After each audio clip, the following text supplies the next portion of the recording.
नमस्कार, मैं Tabish Hussain. Cricket world cup के इस खास कार्यक्रम गुगली में आपका स्वागत है। वर्ल्ड कप से सभी मैच जो हैं वो वर्ल्ड कप के ख़त्म हो गए हैं और भारत लीग मैचों में अजेय रहा है। किसी भी टीम के खिलाफ जो है हम कोई मैच अपना नहीं हारे और टीम इंडिया ने अपने सभी 9 मैच जो हैं वो लीग मैचेस में जीते हैं।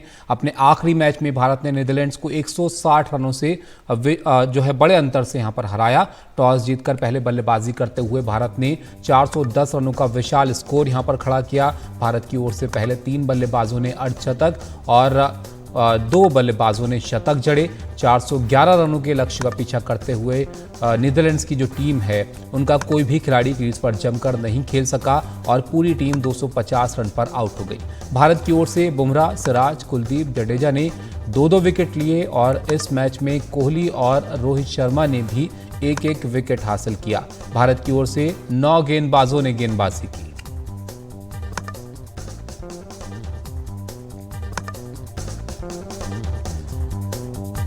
तो इस बार का वर्ल्ड कप का सफर अब तक बहुत शानदार रहा है टीम इंडिया का। लीग स्टेज के बाद अगर आप देखें तो सेमीफाइनल की लाइनअप जो है वो अब तय हो गई है। 16 तारीख को दूसरा सेमीफाइनल ऑस्ट्रेलिया और दक्षिण अफ्रीका के बीच होगा और यहाँ पर उसके पहले 15 तारीख को मुंबई के वानखेड़े स्टेडियम में भारत का न्यूजीलैंड से पहला सेमीफाइनल में मुकाबला होगा और ये वही मैदान है जहां पर भारत ने 12 साल पहले ओडीआई वर्ल्ड कप का खिताब जीता था। टूर्नामेंट में लीग स्टेज में अपराजय रही टीम इंडिया की टक्कर मजबूत न्यूजीलैंड से होगी। न्यूजीलैंड वही टीम है जिसने पिछले वर्ल्ड कप में भारत का खेल खराब किया था।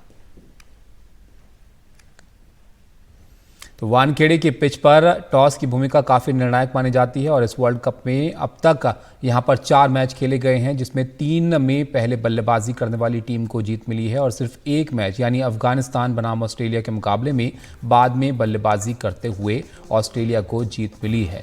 लेकिन उसकी बड़ी वजह मैक्सवेल की बेहतरीन पारी को आप कह सकते हैं। मैक्सवेल की पारी को अगर अलग कर दें तो इस मैच में भी बाद में ऑस्ट्रेलिया के लिए संघर्ष जो है वो काफ़ी बढ़ गया था। दरअसल वानखेड़े का इतिहास रहा है कि पहले 5-6 ओवर में तेज़ गेंदबाजों को मदद मिलने के बाद यहाँ की पिच बल्लेबाजों के लिए आसान हो जाती है और जो दूसरी इनिंग में जो गेंद बल्लेबाजी करते हैं उनके लिए चुनौतियाँ बढ़ जाती हैं। बहरहाल जब यहाँ पर मुकाबला होगा तब देखेंगे कि कितना न्यूजीलैंड टक्कर दे पाती है टीम इंडिया को। अब तक तो टीम इंडिया का सफ़र बहुत शानदार यहाँ पर रहा है। इस पर चर्चा करते हैं। 2 खास मेहमान हमारे साथ जुड़े हुए हैं। सबा करीम हमारे साथ हैं और विजय दहिया हमारे साथ हैं स्टूडियो में। पूर्व क्रिकेटर्स हैं आप दोनों। सबा, सबसे पहले आपसे शुरुआत करते हैं। अब तक तो सब कुछ ठीक रहा है, सारे जो मैचेस हैं हम जीतते आए हैं, लेकिन अगर वो कहते हैं ना कि कुछ ऐसे रहें कि एक आध मैच अगर आप हार जाएं तो अगला जो सेमीफाइनल है वो थोड़ा आसान रहता है। आपको लगता है कि इस बार लीग में नहीं हारे तो और थोड़ी सी चिंता बढ़ जाती है वहाँ से? चिंता कुछ भी करने की ज़रूरत नहीं है ताबिश। मुझे लगता है कि इतना शानदार प्रदर्शन भारत का इसके पहले किसी भी विश्व कप में नहीं हुआ है।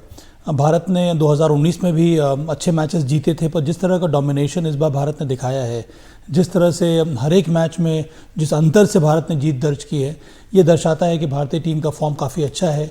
जितना भी हम लोग टटोल रहे हैं, मुझे कोई भी कमज़ोरी इस टीम में नज़र आ नहीं रही है। जो भी कमज़ोरियाँ थीं उसको दूर कर दिया गया है। ये एक प्रकार से ब्लेसिंग इन डिस्गाइज रहा है कि मोहम्मद शमी को खेलने का मौका मिला जब हार्दिक पांड्या इंजर्ड हो गए, पर उनके आने के बाद से जो पैनापन इस भारतीय बॉलिंग अटैक में नज़र आया है, पूरी की पूरी बॉलिंग यूनिट में नज़र आया है। इस तरह की बॉलिंग यूनिट मुझे लगता नहीं है कभी भी भारतीय टीम के पास मिली होगी, और चाहे वो विश्व कप हो, चाहे वो किसी और भी फॉर्मेट में क्यों ना हो। तो तैयारी काफ़ी अच्छी रही है। 9-0 इस समय है और मुझे विश्वास है कि ये जो सेमीफाइनल मुकाबला है वहाँ पर 10-0 हमें देखने को ज़रूर मिलेगा। सेमीफाइनल की बात करेंगे विजय, लेकिन कल के मुकाबले को अगर आप देखें तो यहाँ पर नीदरलैंड ने थोड़े ज़्यादा रन नहीं बना लिए। हमारी डिमांड ही कुछ इस तरीके की हो गई कि हमें लगता है कि दूसरी टीम, आपने 2-3 टीमें 100 से कम में आउट कर दी हैं, तो लग रहा है कि हर किसी को आप उस तरीके से आउट करना चाहेंगे। लेकिन कल के मैच में अगर आप देखेंगे ना तो एक चीज़ देखने को मिली कि किस तरीके से गेंदबाजों का इस्तेमाल किया है, और वो सोच बैक ऑफ द माइंड ज़रूर होगी टीम मैनेजमेंट के जहन में। हम जैसे अभी सभा भाई ने जिक्र किया ना कि आप ढूंढ कर भी देख लीजिए कोई इतनी कमी आपको टीम के अंदर नज़र नहीं आती, लेकिन खुदा ना खास्ता हम सिर्फ 5 गेंदबाजों के साथ खेल रहे हैं, उनमें से अगर किसी को दिक्कत हो जाती है तो आपके पास कोई ना कोई ऑप्शन होनी चाहिए। वो पिछले मैच में है, अब हमारे पास वो नहीं कहने को तो कोशिश कर रहे थे कोशिश तो फिर रोहित शर्मा भी है ऐसे तो गेंद डालने के लिए, लेकिन ये सब उस समय के लिए जब आपको लगे कि दिक्कत किसी को इंजरी हो जाए। ऐसा नहीं हुआ कि किसी के ओवर ठीक नहीं डल रहे हो तो आप कराएंगे, लेकिन वो इंजरी का एक बैकअप वो भी आपने उसकी भी भरपाई करने की यहाँ कोशिश की है। लेकिन जब आप सिर्फ 250 की बात कर रहे हैं कि 250 रन कैसे बनाने दिया आपने उनको, तो मुझे लगता है कि उनकी टीम ने, नीदरलैंड्स की टीम ने अच्छा प्रदर्शन किया है इस टूर्नामेंट के अंदर। एक बड़ा उलटफेर किया था, साउथ अफ्रीका को हराने में वो कामयाब रहे थे, तो उन्होंने अपने हिसाब से उन्होंने बहुत अच्छा प्रदर्शन किया। और मुझे लगता है कि हमें ये देखना नहीं चाहिए कि उन्होंने कितने रन बनाए हैं, हमारी जो भारतीय जो टीम है उसका प्रदर्शन बहुत ही लाजवाब रहा है। ये सिर्फ एक संयोग भर है या मुझे ऐसा लग रहा है, आप इस पर थोड़ा और ज़्यादा प्रकाश डालिए कि हमारे खिलाफ जो टीमें खेली हैं अपोनेंट्स, उसमें सिर्फ न्यूजीलैंड एक ऐसी मजबूत टीम आप कह सकते हैं जो 200 के ऊपर गई है। बाकी अफगानिस्तान, बांग्लादेश, नीदरलैंड्स, इन्होंने अच्छा स्कोर किया है, बाकी सबको तो हम टिकने नहीं दे रहे हैं। तो ये मतलब कैसे? ताबिश वो तब हुआ है जब टीमों ने पहले बल्लेबाजी की है। अब न्यूजीलैंड ने 273 रन बनाए, अफगानिस्तान ने दिल्ली के कोटला में पहले बल्लेबाजी करते हुए 272 रन बनाए। तो ये एक प्रकार का संकेत है कि भारत के विरुद्ध उचित यही होगा कि जो विपक्षी टीम है अगर वो टॉस जीत जाती है, हो सकता है न्यूजीलैंड का यही स्ट्रैटेजी हो, वानखेड़े में वो पहले बल्लेबाजी करने की कोशिश करेगी।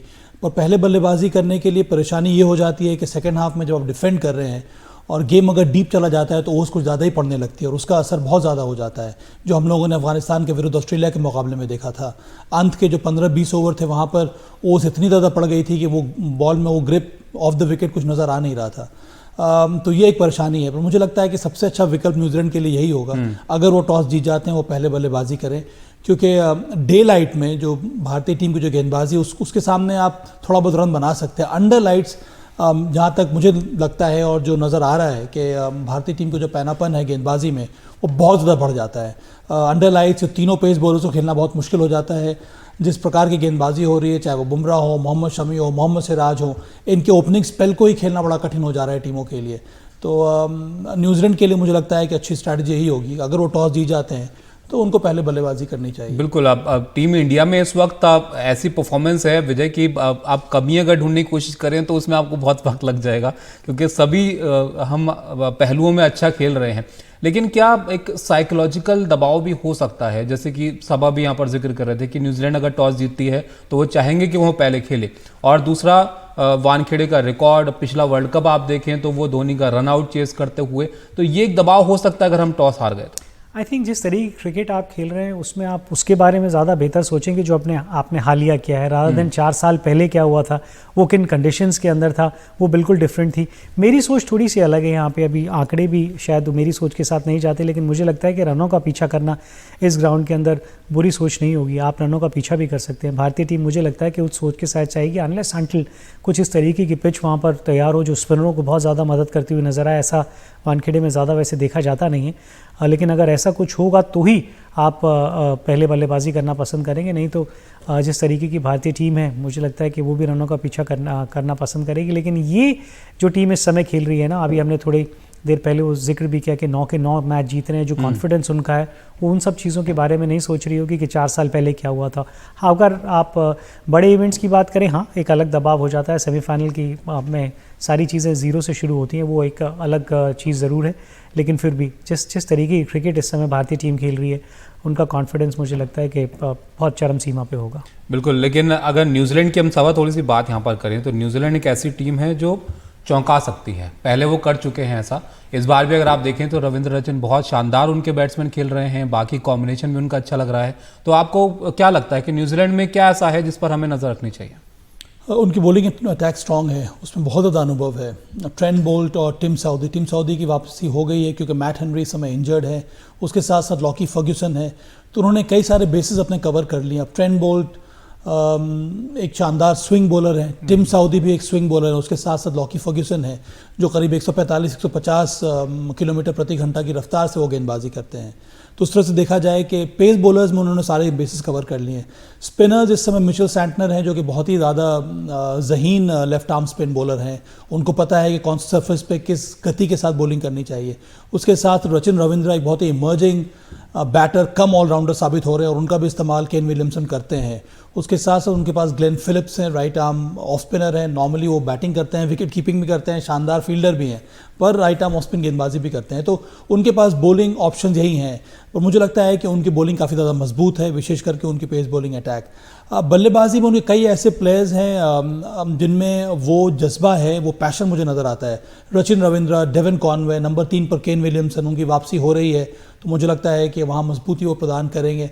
डैरल मिचेल एक और ऐसे खिलाड़ी हैं जिन्होंने मध्य क्रम में आकर शानदार पारियाँ खेली अपनी टीम के लिए और अंत में कई बार अगर आप देखेंगे तो डैरल मिचेल एक ऐसा खिलाड़ी है जिसने कई बार मैच को फिनिश किया है। तो ये एक बहुत ही बैलेंस टीम है और मुझे लगता है कि भारत को इस मुकाबले के लिए पूरी तरह से तैयारी करनी होगी और एकाग्रता बनाए रखना बहुत ज़रूरी है। कई बार मैं उम्मीद कर रहा हूँ कि ये ना हो, पर कई बार आप ओवर कॉन्फिडेंस हो जाते हैं, ध्यान आपका भटक जाता है। तो न्यूजीलैंड एक ऐसी टीम है कि वो जो क्रिटिकल मोमेंट्स हैं उसको कैसे जीता जाता है उनको पता है। तो मुझे लगता है कि एक चुनौती ज़रूर होगी भारत के लिए, पर जैसा कि हम लोग बार बार ये बयान कर रहे हैं कि जो फॉर्म भारत ने दिखाया है, जो एकाग्रता दिखाई है, मुझे लगता है कि भारत का पलड़ा इस न्यूजीलैंड के खिलाफ भी सेमीफाइनल मुकाबले में ऊपर है।